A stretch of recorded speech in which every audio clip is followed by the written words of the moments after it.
Hi friends, ఈరోజు మనం Andhra special బెల్లం సున్నుండలు ఎలా తయారు చేసుకోవాలో తెలుసుకోబోతున్నాం.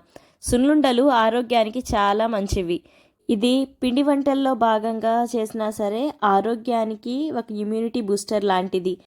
మరి సున్నుండల్ని బెల్లంతో తయారు చేస్తే ఇంకాస్త హెల్తీగా కూడా మారతాయి కాబట్టి ఈరోజు మనం అదే తెలుసుకోబోతున్నాం. సున్నుండలు తయారు చేసుకోవడానికి మనకు కావాల్సిన మెయిన్ ఇంగ్రీడియంట్ మినప్పప్పు. ప్యాన్లో మినప్పప్పును వేసుకొని మంటను మీడియం ఫ్లేమ్లో పెట్టి ఇలా కలుపుతూ లోపలి వరకు బాగా వేగేంత వరకు ఇలా మధ్యలో కలుపుతూ ఫ్రై చేయాలి. మనం వీటిని ఎంత బాగా ఫ్రై చేస్తే లడ్డూలు అంత రుచిగా వస్తాయి. కాబట్టి లోపలి వరకు బాగా వేగేంత వరకు ఇలా చక్కగా కలుపుతూ ఫ్రై చేయండి. ఇవి ఫ్రై అయ్యే కొద్దీ మనకి కమ్మని వాసన వస్తుంది. ఆ వాసనతో తెలుసుకోవచ్చు. లేదంటే లైట్గా కలర్ మారి ఎరుపు రంగులోకి వస్తాయి. అలా చూసైనా తెలుసుకోవచ్చు. మనకు ఇవి ఫ్రై చేయడానికి కొంచెం టైం కూడా ఎక్కువగానే పడుతుంది.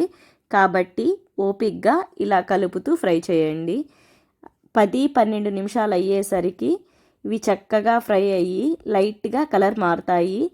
ఇలా వీటిని బాగా కలర్ మారేంత వరకు ఫ్రై చేశాక ఇందులో ఒక 2 స్పూన్స్ బియ్యం వేసి ఫ్రై చేసుకోవాలి. ఇలా బియ్యం వేయడం వల్ల మనకి పంటికి అతుక్కోకుండా ఉంటాయి. బియ్యం కూడా వేసుకున్న తర్వాత మరో 1-2 నిమిషాలు ఫ్రై చేసుకుంటే బియ్యం కలర్ మారి చక్కగా ఫ్రై అవుతాయి. సో ఇలా వచ్చాక ఇప్పుడు స్టవ్ ఆపేసి ఒక గిన్నెలోకి తీసుకుందాం. ఇది పూర్తిగా చల్లారేంత వరకు ఇలా లైట్గా స్ప్రెడ్ చేసి కాసేపు ఇలాగే వదిలేసేయాలి. ఇవి పూర్తిగా చల్లారాక ఇప్పుడు వీటిని గ్రైండ్ చేసుకుందాం. పెద్ద మిక్సీ గిన్నె కాకుండా ఇలా మీడియం సైజ్ మిక్సీ గిన్నె తీసుకొని కొంచెంగా తీసుకుంటూ గ్రైండ్ చేయండి. మనం పెద్ద మిక్సీ గిన్నె తీసుకొని ఒకేసారి గ్రైండ్ చేస్తే పప్పు అనేది అంత బాగా నలగదు. కాబట్టి ఇలా మీడియం సైజ్ మిక్సీ గిన్నె తీసుకొని ఇలా మనం వీలైనంత మెత్తగా గ్రైండ్ చేసి గిన్నెలోకి తీసుకోవాలి. మినపప్పుని ఎంత మెత్తగా గ్రైండ్ చేసినా లైట్గా కొంచెం బరక అనేది తెలుస్తుంది. లైట్గా బరక అనేది తెలిసేలా ఉంటేనే లడ్డు తినేటప్పుడు రుచి బాగుంటుంది. ఇలా పప్పు అంతా గ్రైండ్ చేసి తీసుకున్నాక ఇందులోకి నేను ఒక 3/4 కేజీ వరకు బెల్లాన్ని తీసుకున్నాను. స్వీట్ ఎక్కువగా తినే వాళ్ళైతే కేజీ మినపప్పుకి కేజీ బెల్లం తీసుకోవచ్చు. మేము మీడియంగా తింటాం కాబట్టి నేను కేజీ మినపప్పుకి 3/4 కేజీ వరకు బెల్లాన్ని తీసుకొని ఇలా మొత్తం అంతా బాగా కలిసేటట్టు ఒకసారి కలుపుకొని మళ్ళీ కొంచెంగా మిక్సీ గిన్నెలోకి తీసుకొని గ్రైండ్ చేసి తీసుకోవాలి. బెల్లం పూర్తిగా గ్రైండ్ అయిపోయి పిండిలో కలిసిపోయేంత వరకు గ్రైండ్ చేశాక మళ్ళీ గిన్నెలోకి తీసుకోండి. ఇలాగే మిగిలిన మొత్తం పిండిని ఇలా గ్రైండ్ చేసి తీసుకోవాలి. వీటిని లడ్డూలా చుట్టడానికి నేను ఇంకో పక్కన నెయ్యిని వేడి చేసి ఇలా తీసుకున్నాను. పిండిలోకి మొత్తం ఒకేసారి కాకుండా ఓ 4 లడ్డూలు చుట్టేలా కొంచెం నెయ్యిని వేసుకుంటూ ఇలా కలుపుకుంటూ లడ్డూలు చేయండి. ఇలా చేయడం వలన మనం చేసే లడ్డూ క్వాంటిటీకి కొంచెం నెయ్యి తక్కువగానే పడుతుంది.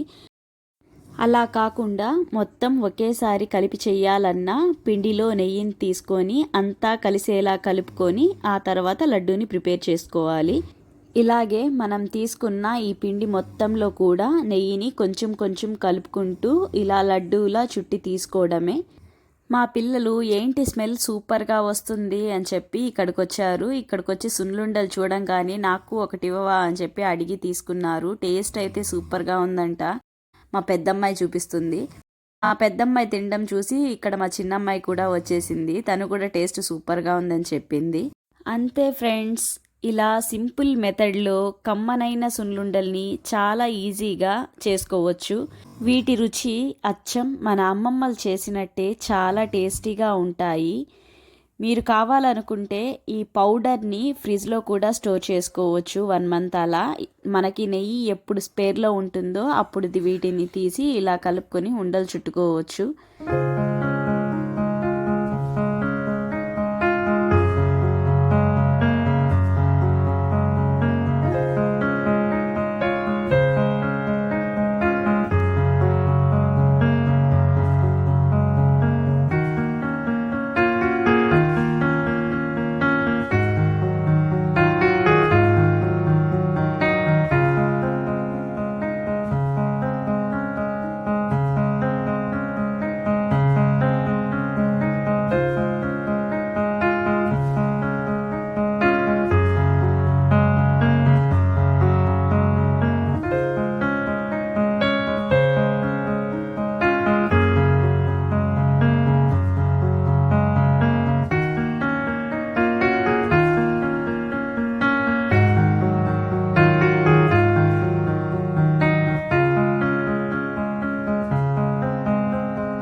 మీరు ఈ సున్నుండల్ని ట్రై చేశాక మీకు ఎలా అనిపించిందో టేస్ట్ కింద కామెంట్ బాక్స్లో తెలపడం మర్చిపోవద్దు.